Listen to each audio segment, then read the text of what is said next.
दोस्तों, general GD Bakshi की लिखी एक किताब आजकल चर्चा में है। किताब का शीर्षक है बोस या गांधी, हमें आज़ादी किसने दिलाई। किताब ने यकीनन एक नई बहस को जन्म दे दिया है और एक बार फिर से चर्चा में है इतिहास का एक ऐसा अध्याय, एक ऐसा चैप्टर जो हमारी किसी भी इतिहास की किताब में जिसका मेंशन, जिसका उल्लेख नहीं मिलता। देखें, सेकेंड वर्ल्ड वॉर, दूसरे विश्व युद्ध के बाद ब्रिटेन में चुनाव हुआ और आशा के विपरीत वॉर हीरो विंस्टन चर्चिल चुनाव हार गए। लेबर पार्टी की जीत हुई और क्लीमेंट एटली 1945 में ब्रिटेन के प्रधानमंत्री बने। एटली ने प्रधानमंत्री बनने के 2 साल के अंदर यानी 1947 में हिंदुस्तान को आज़ादी दे दी। इसकी उम्मीद किसी को नहीं थी। सब मान के चल रहे थे कि ब्रिटिशर्स अभी कम से कम 20-25 साल और यहाँ पे रहेंगे।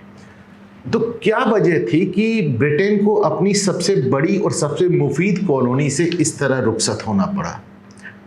1955 में बीबीसी को डॉक्टर भीमराव अंबेडकर ने एक इंटरव्यू दिया था। उसका लिंक मैंने यहाँ वीडियो में दिया हुआ है। अंबेडकर दावा करते हैं कि अंग्रेज सुभाष चंद्र बोस द्वारा बनाई गई जो आज़ाद हिंद फौज थी उसका जो असर जनमानस पे पड़ा था और ख़ास तौर से हिंदुस्तानी सिपाहियों पे जो उसका असर पड़ा था, उससे वो बुरी तरह भयभीत हो चुके थे।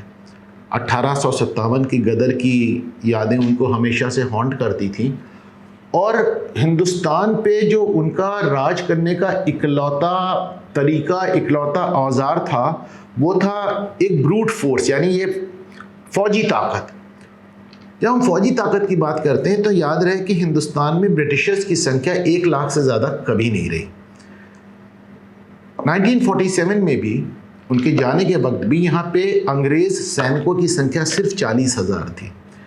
तो अंबेडकर कहते हैं कि अंग्रेज़ों का हिंदुस्तानी फौज, जो मतलब जो बाकी फौज थी वो तो हमारे हिंदुस्तानी सिपाहियों की थी, तो उनका हिंदुस्तानी फौजियों पर से यकीन उठ गया था और वो अपने को असुरक्षित महसूस करने लगे थे और वो घबरा के आनन फानन में हिंदुस्तान से निकल गए।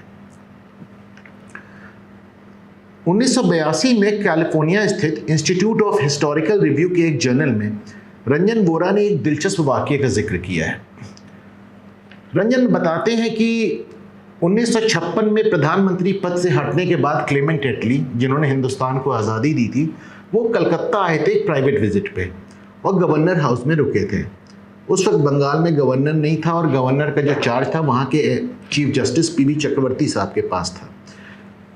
जस्टिस चक्रवर्ती ने इसके मुतालिक पीसी मजूमदार एक लेखक हैं जिनका हिस्ट्री ऑफ बंगाल एक बहुत ही चर्चित ऐतिहासिक दस्तावेज है, तो मजूमदार को एक चिट्ठी लिखी इस विज़िट के बाद जस्टिस चक्रवर्ती ने, और उसमें जज साहब लिखते हैं कि क्लीमेंट एटली से मेरी 2 दिन बड़ी विस्तृत वार्ता हुई और मैंने उनसे पूछा कि सन 42 में भारत छोड़ो यानी क्विट इंडिया मूवमेंट के ख़त्म होने के बाद कांग्रेस तो एकदम साइलेंट पड़ी थी, फिर विश्व युद्ध ही शुरू हो गया था।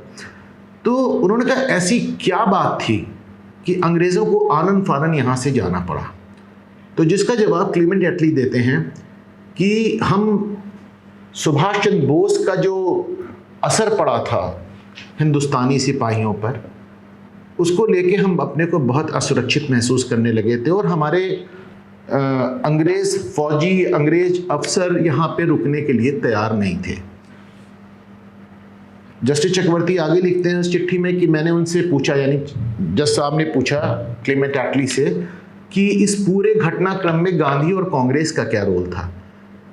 तो क्लेमेंट एटली एक व्यंग्यात्मक मुस्कुराहट के साथ कहते हैं मिनिमल, यानी न्यूनतम। तो अब देखते हैं कि अंबेडकर साहब और एटली साहब किस घटना, किन हालातों का जिक्र कर रहे हैं जिसके चलते उनका अंग्रेज़ों का हिंदुस्तानी फौजियों से यकीन उड़ गया था। तो साहब हम बात कर रहे हैं 1946 में रॉयल इंडियन नेवल म्यूटिनी की। जो अंग्रेज़ों की नौसेना था उसको रॉयल नेवी कहा जाता था और जो हिंदुस्तान के मुतालिक उनकी नौसेना थी जिसमें हिंदुस्तानी नौसैनिक थे उसको रॉयल इंडियन नेवी कहते थे। 1946 फरवरी में उसमें विद्रोह हुआ। विद्रोह भी कैसे हुआ? 1945 में आज़ाद हिंद फौज के जो फौजी जो अधिकारी गिरफ्तार हुए थे अंग्रेज़ों द्वारा, उन्होंने लाल किले में उनका ट्रायल शुरू किया।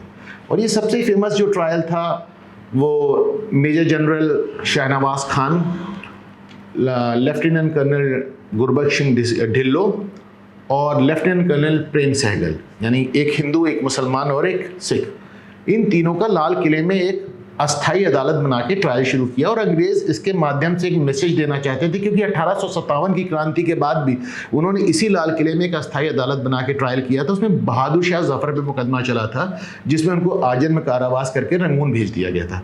तो डेफिनेटली ब्रिटिश हुकूमत एक मैसेज देना चाहती थी कि 1857 की क्रांति का जो हश्र हुआ वही हश्र हम इस तरह की किसी भी हरकत का करेंगे। पर हुआ उल्टा। आप देखिए कि पूरे सेकेंड वर्ल्ड वॉर के दौरान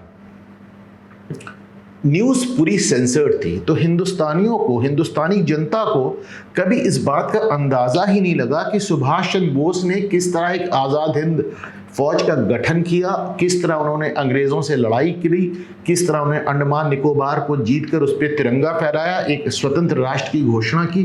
उन्हें कुछ मालूम ही नहीं था।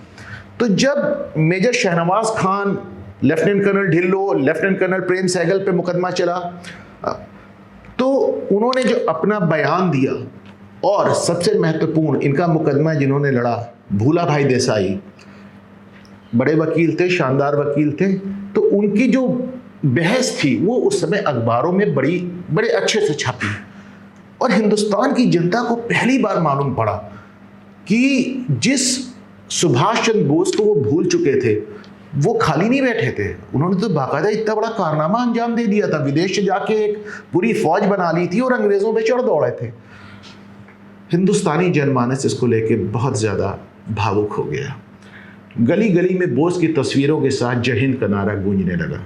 जय हिंद का नारा भी माना जाता है बोस साहब ने दिया, वैसे दिया भी बोस साहब ने, लेकिन पहली बार इस नारे को बोस साहब ने एक पिल्लई करके एक हिंदुस्तानी क्रांतिकारी था जो ऑस्ट्रिया में मिला था, उसके मुंह से सुना था। लेकिन इस नारे को बोस को सजेस्ट करने वाले आबिद हुसैन थे।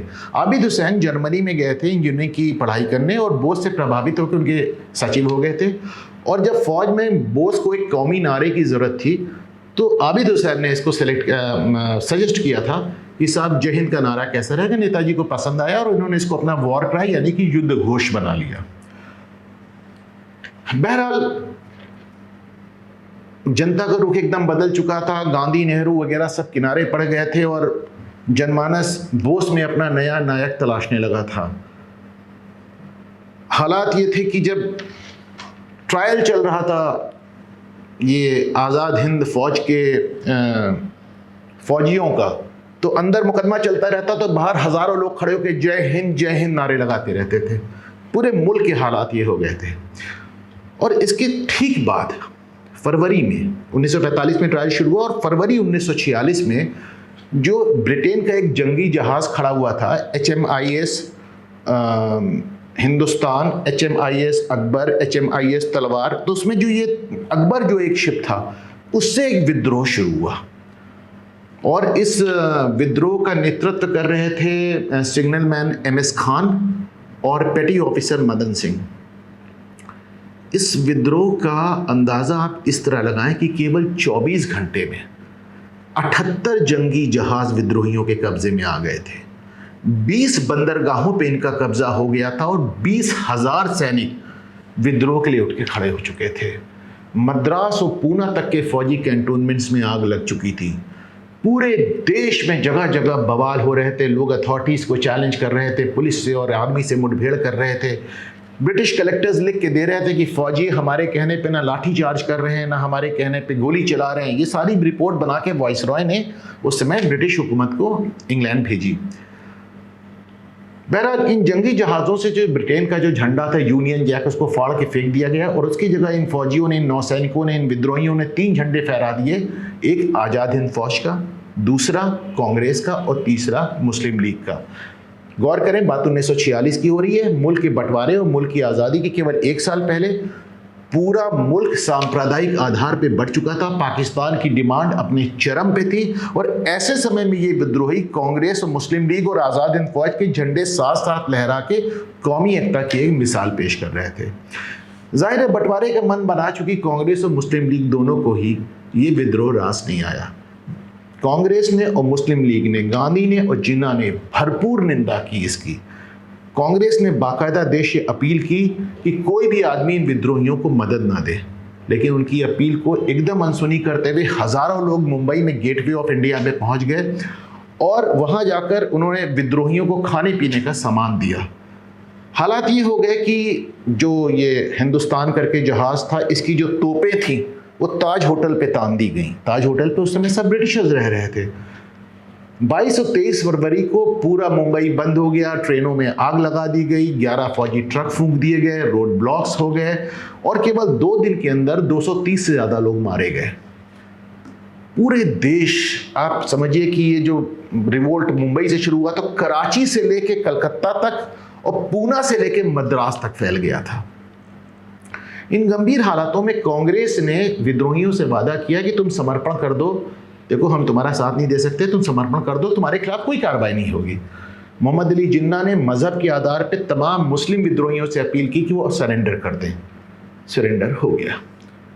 वो अलग बात है कि कांग्रेस का वादा नहीं रखा गया और जो 500 जो नेता थे जो विद्रोह को लीड कर रहे थे, उन सबको नेवी से कोर्ट मार्शल करके बर्खास्त कर दिया गया। 1 साल बाद जब मुल्क का बंटवारा हुआ, आज़ादी हुई, तो इन लोगों ने इंडियन नेवी से कहा, उधर पाकिस्तानी नेवी से कराची में उन लोगों ने कहा कि साहब अब तो हमको वापस नौकरी में रख लिया जाए, पर इन्हें नौकरी तो खैर नहीं मिली। कांग्रेस सरकार ने इन विद्रोहियों को स्वतंत्रता सेनानी मानने से भी इनकार कर दिया। नेहरू को और कांग्रेस को डर था कि अगर हम इनके योगदान को स्वीकारते हैं, उस समय नई नई बात थी, नेताजी का करिश्मा सर चढ़ के बोल रहा था, तमाम लोग ये मानने को ही नहीं तैयार थे कि नेताजी की मृत्यु हो गई, तमाम लोग आज तक नहीं मानते हैं। तो इन्होंने इनको फ्रीडम फाइटर के स्टेटस ही देने से मना कर दिया। पेंशन देना तो बहुत दूर की बात थी। 70 के दशक में कुछ लोगों को पेंशन दी गई, बाकी लोग मुकदमा लड़ते लड़ते मर गए। 60-70 लोगों को 2014 में इन्होंने केरल हाई कोर्ट से मुकदमा भी जीत लिया कि इनको फ्रीडम फाइटर माना जाए, इनको पेंशन दी जाए। लेकिन कांग्रेस के तब गृह मंत्री थे सुशील कुमार शिंदे, तो शिंदे ने तकनीकी आधार पे इनको हाई कोर्ट के फैसले के बाद भी पेंशन देने से इनकार कर दिया। देखिए, लेखिका महाश्वेता देवी कहा करती थी कि किंवदंतियां ही असली इतिहास है, बाकी सब तो विजेताओं द्वारा लिखा जाता है। इतनी बड़ी घटना, इतने बड़े घटनाक्रम को हमारी इतिहास की किताबों में एक लफ्ज, एक अक्षर का भी उल्लेख नहीं मिलता, लेकिन किंवदंतियों में ये चलता रहा। विश्व की किताबों में, विश्व के इतिहास की किताबों में ये वाकया हमेशा के लिए दर्ज हो गया। 1965 में अभिनेता उत्पल दत्त, इन्होंने कलकत्ता में एक ड्रामा पेश किया, कल्लोल, जो इसी नौसैनिक विद्रोह पर आधारित था। आप देखिए कि एक ही शो के बाद कांग्रेस गवर्नमेंट उत्पल दत्त को गिरफ्तार कर लिया और महीनों जेल में सड़ा दिया। 1950 के दशक में सलील चौधरी, संगीतकार सलील चौधरी ने इस पर एक गीत भी लिखा था। तो जो बात मैं कह रहा था कि ये इतिहास किंवदंतियों के सहारे चलता रहा। बहरहाल समय आ गया है कि हम इन जियानों को उनका उचित सम्मान दें। प्रधानमंत्री नरेंद्र मोदी ने पिछले गणतंत्र दिवस पर इंडियन नेशनल आर्मी यानी कि आज़ाद हिंद फौज के सिपाहियों को परेड में शामिल किया था और सम्मान दिया था। उम्मीद है कि सरकार इस भूली हुई बल्कि भुला दी गई क्रांति को कम से कम इतिहास के पन्नों में तो शामिल ज़रूर करेगी।